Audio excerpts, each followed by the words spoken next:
Welcome everybody to What the Fuck for campaign 1.5 for Fool's Quest. Woo! Where we have the DM, the infamous Tony. I'm Hi, Tony. It's true. We know. Never gets old. And we have Nico. Nico, who are you playing in this campaign? I am playing Rengaw Truk, also known as Ren. Alrighty. We have Mike, who is playing... I am playing Pilsner Altbier. Yes, the son of Ingvald Porter Altbier. True. The infamous. Joining us for the first time, welcome Jesse. Jesse, you are playing who? Elmer, the goblin. It's true. He is a goblin. I seen it. Yeah, so let's kind of dive into it. First and foremost, crazy not to have Nico DMing, and congratulations on the campaign so far, guys. Tony, your DMing is fantastic, and I think fits right into the Fool's Quest kind of theme and vibe. Well, thanks. It's a good time. So I guess I'm going to start off with Jesse.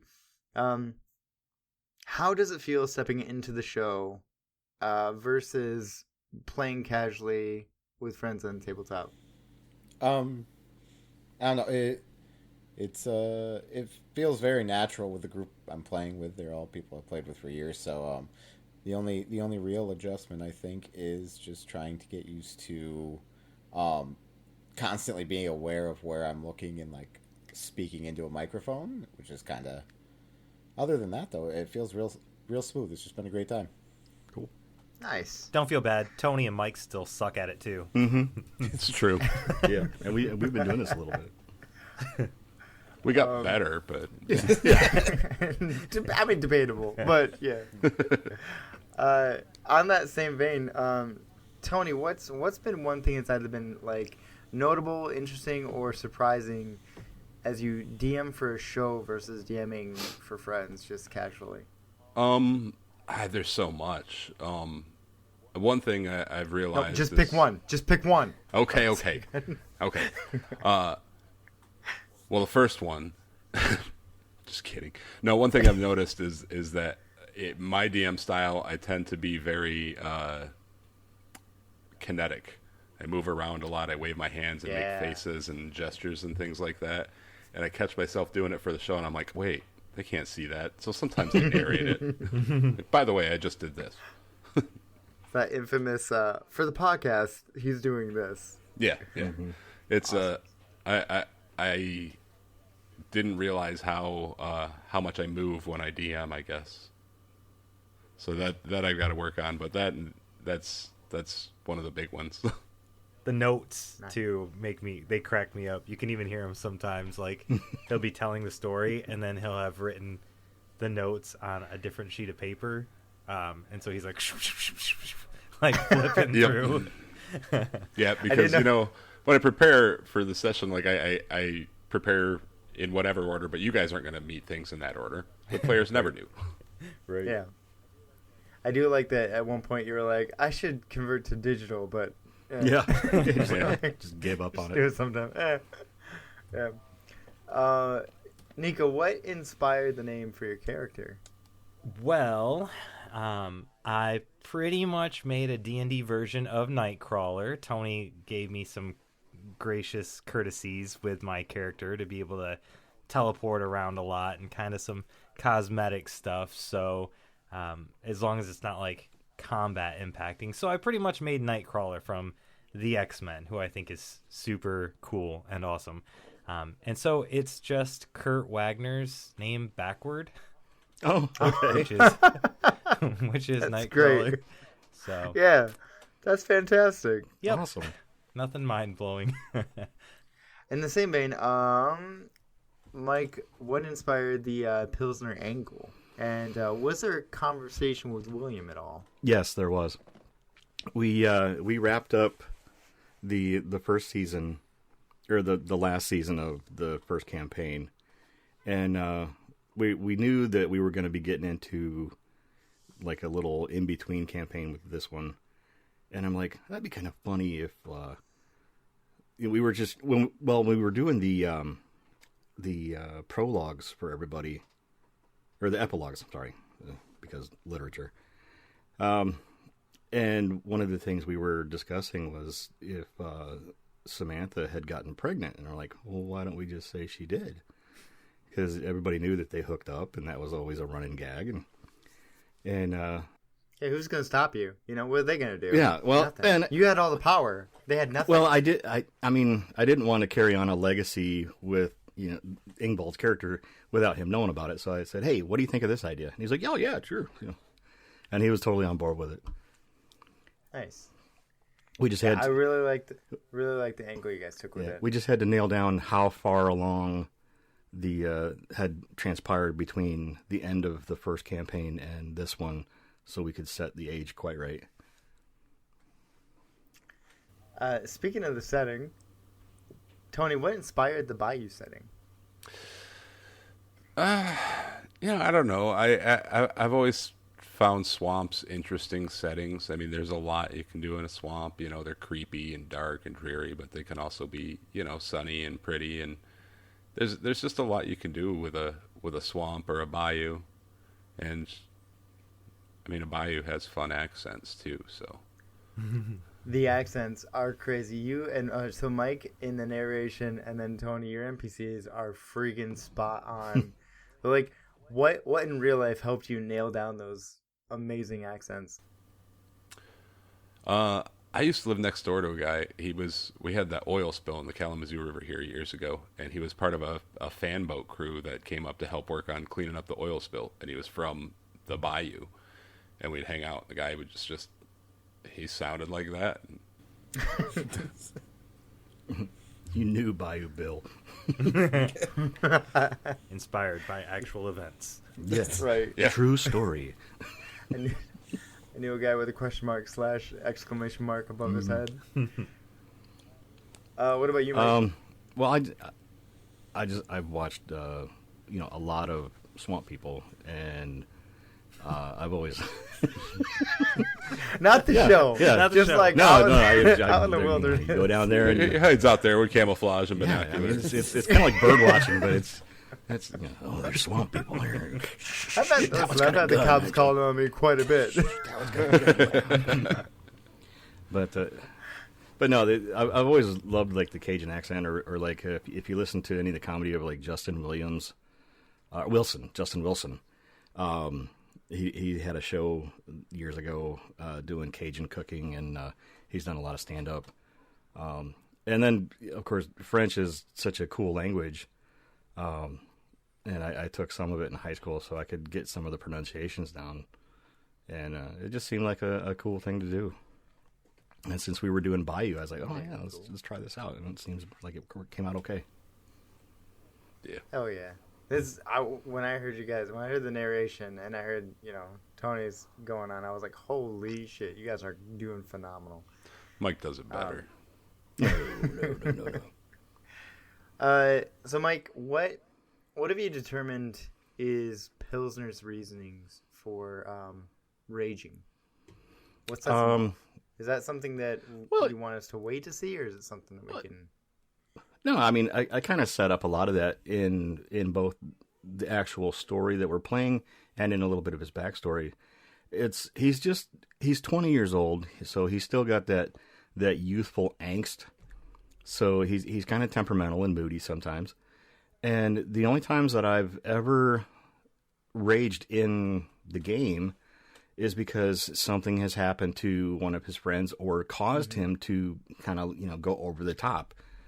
And just by nature of the path he took with the path of wild magic, it just comes out.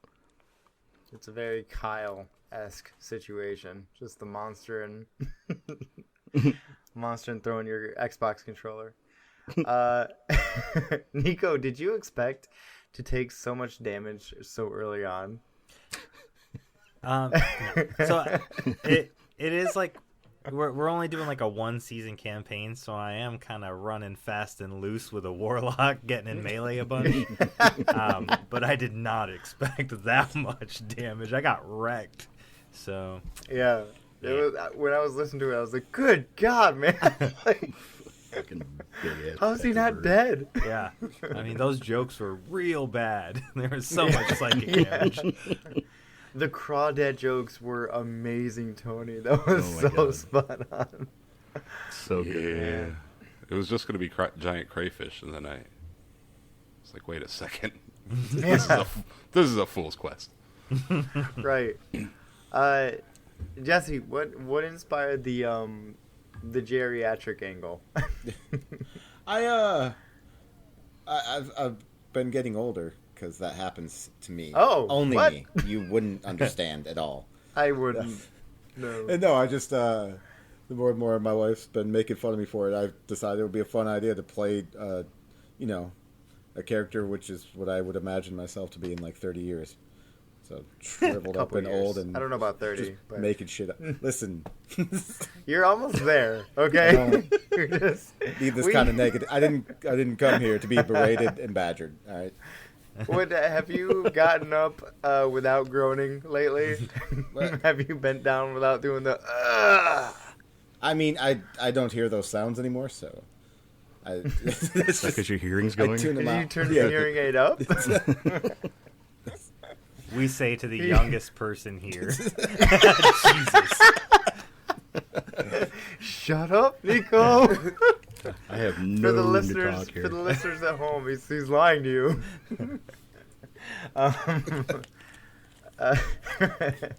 So that kind of leads me into the next question. This is for the entire party. Are you all at all worried that Elmer is the most knowledgeable expert on the team? Ren's not. Ren's fully bought into his charlatan ways. Mm-hmm. As a listener, I'm worried. Ren's his biggest fan. As the DM, I'm worried because Elmer's not actually the most knowledgeable expert. They just pretend he is. He's got it. I was listening to it, and I'm like, Tony knows, right? Tony knows that this guy doesn't know what he's doing, right? Listen. Tony? If Well, you're you gonna just play, say listen and then you don't say anything? yes. Hold on, everybody, listen up. I didn't expect it to work, to be honest. Play an old man and admit you're wrong. All right, I'm not going to stop and ask directly. There's rules. If you ask me a question, I'm going to answer it like I knew the answer. I don't have a choice. All right. So And, I- and Pilsner's only 20. He's kind of young and dumb and comes from a hick town out in the middle of nowhere, so he doesn't know any better. starting with Elmer, I guess. What are your theories? Your current theories as to why there are now giant creatures invading the swamp? Well, based off the fact it's a fool's quest, I was half expecting irradiated barrels to just be lying around in the swamp. Like Yeah, we're going why not? Toxic Avenger on it or something. Yeah. Alrighty. Mike, what was your theory in episode 2, if you had one? I mean, he'd seen some weird shit along the way, and that was just chalking it up to more weird shit. And he was like, oh, cool, big birds, big whatever. Ren, you had the that first theory of the shapeshifter, which we'll get into a little bit later. But did Ren have a theory episode 2 for the giant heron? No, I knew there. I thought maybe it was just like a wild magic burst that made some stuff into stones and made other stuff giant. So I didn't have like a solid working theory though. Gotcha. Tony, what are all of the secrets and the plot hooks and what's the answer? Oh, Just go ahead and all of the secrets, everything people are looking for. What are the spoilers? Go ahead. don't have time. So the for the listeners at home, he muted himself, but he's still talking. and that's going to be the ending of everything when it all works out. So Tony, they couldn't see your face moving. I don't care. I wasn't even talking. I was just pretending for no one who's watching. And this is going to be like we each record our parts separate, so this is going to get pasted in, and then you're just going to hear me mumble a couple of things and then unmute it. But and then you're going to keep talking again. Yeah, like, and then I'll start talking again. What a bit. That was so brave of you. This dedication. So, Nico, has it been easier for you jumping in on those improv jokes now that you're a player versus DMing? I think so. I mean, I kind of came into this with a gimmick, so like, it's been kind of easy to play off the gimmick. But I mean, being a DM and improving everything else all the time, all I have to do is improv one character now. This is cake. This is fucking child's play. You made a comment during, I think it was season 5 of the first campaign that like you write out your little puns and stuff, and when the heroes kept like jumping on puns and you missed that one, if you recall, that it was like that was what you blamed it on, is that you were DMing. So, and in this so far, you've been on top of it, man. Yeah, he's focused. You definitely owned your skills. Jesse, how far away is Elmer from making this generation will never know what it's like to, insert generational situation here? How far away from it? Probably not far at all. Not far. What would be the thing that he points out?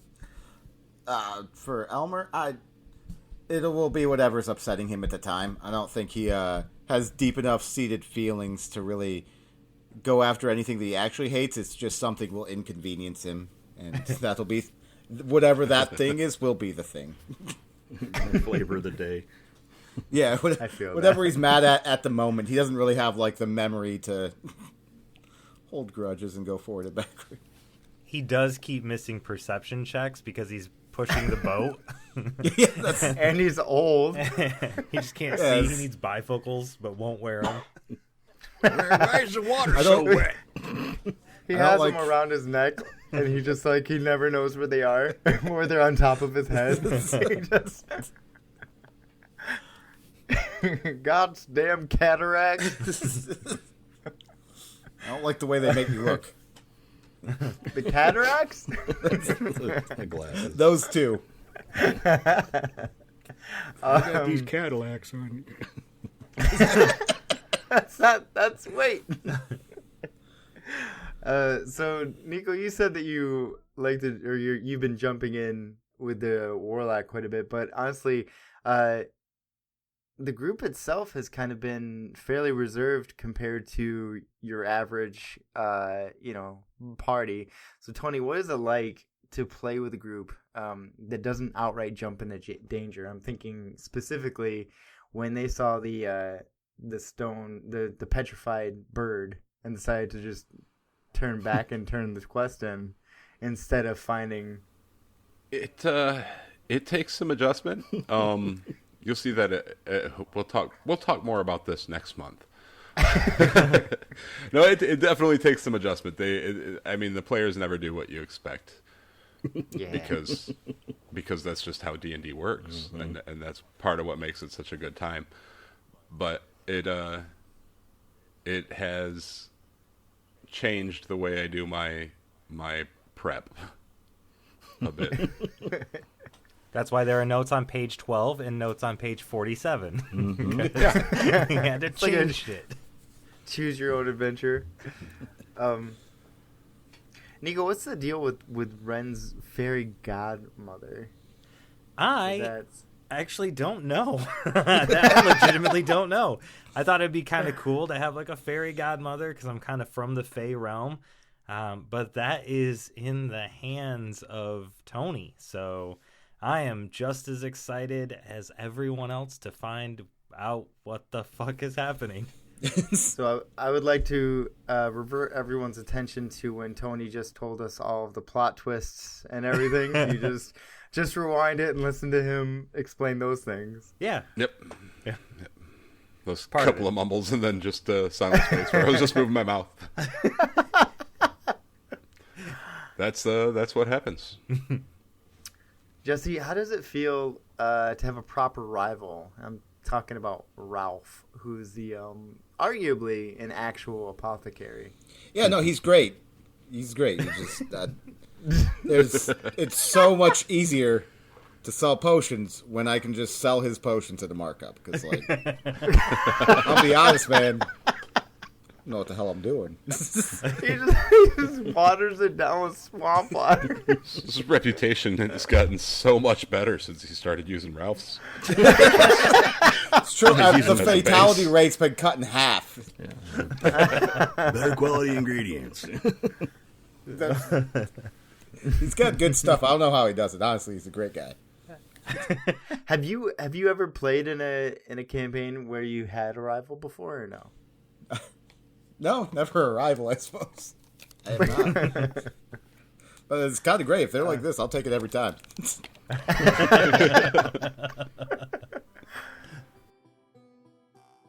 That's going to wrap up our sneak peek to this month's WTF for AFQ. If you'd like to listen to the rest of this episode and also get ad-free listening on all our other shows, just check out our Patreon. We've got a bunch of stuff in there, including access to our brand new audio drama, Isfet Archives, which I wrote with a friend, and we had a bunch of people come and do voice acting, and we think it's pretty awesome. So you should check it out if you like weird sci-fi audio drama stuff. Yeah, do it. Anyway, as always, thanks for listening, and don't forget, be safe, we love you all, and stay foolish.